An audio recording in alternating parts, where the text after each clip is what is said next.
Yo mga pre, tinanghali ako ng tulog. Tinang bangon.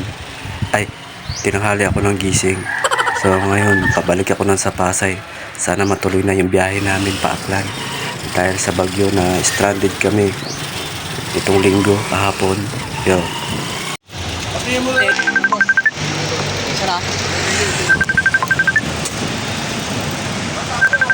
Tanong kayo kung magkano kaya sa Metro 50. Sandaan pa? Oo, ayaw mo patawad ko eh. Ano patawarin? Wala namang kasalanan eh. Hindi kaya maalon yan? Baka, baka na palabas ng bagay. Malabas na, Baka no? Mindoro daan ito. Ito tayo sa harap. Sa wakas, natuloy din yung biyahe.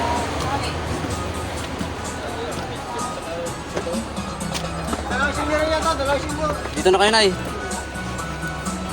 Ano yan? Doon ako sa likod.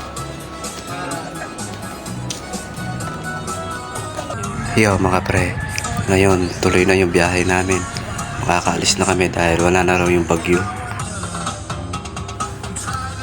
Dumaguhin yan.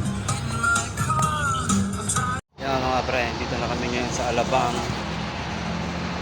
Ayan o, yung bus namin o. Ang ganda o.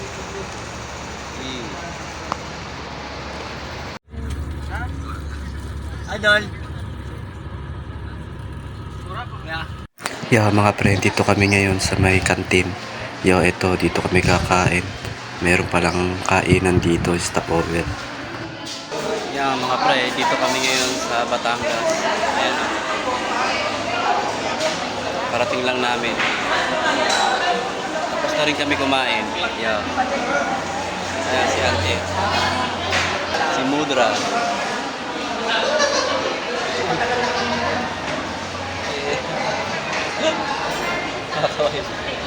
Grabe, laki ng barko. Ngayon mga pre, papaalis pa lang kami sa Batangas Port. Ngayon pa na kami babiyahe. Yo, dito kami ngayon sa Mindoro, Rojas. Grabe, ang daming pasahero. Halos yung iba kung saan na lang matutulog.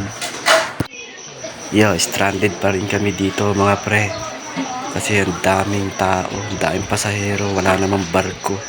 So antayin pa namin dumating. Bukas pa nung tanghali darating yung barko. Paangit naman ang barko na to.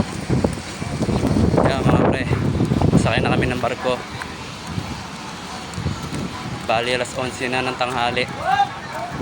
Alas 12 pa ng gabi, dumating kami dito. Ayan.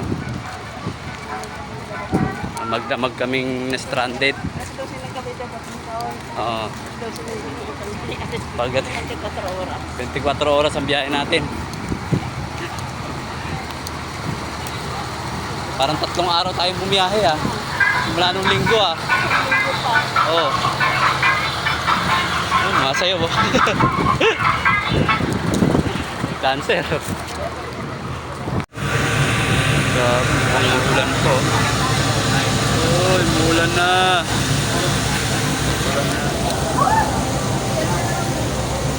Yo, grabe yung pasahero dito mga pre. Ang daming na-stranded. Stranded sa Maynila, tapos stranded pa sa Rojas. So makita nyo yung mga pasahero na yun, yung mga iba nakatayo na lang. Buti yung dalawang kasama ko, may upuan sila dun sa dulo. Ayun, puntahan ko ngayon yun. Yan, yung iba dyan nakikita nyo nakaupo na lang dyan sa may karton. Yun ang sinasapin nila.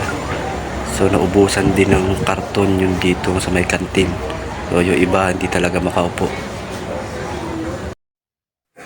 Yon, dito na kami, Pakatiklan. Malapit na kaming makadaong. Yo, malapit na, kita na yung Boracay dito sa kabilang isla. Ayun, sa wakas, nakarating din kami ng Katiklan. Pagkatapos ng mahabang biyahe, 2 stranded. Sa wakas, nandito na rin kami. Pababa na yung aming bus. Yo.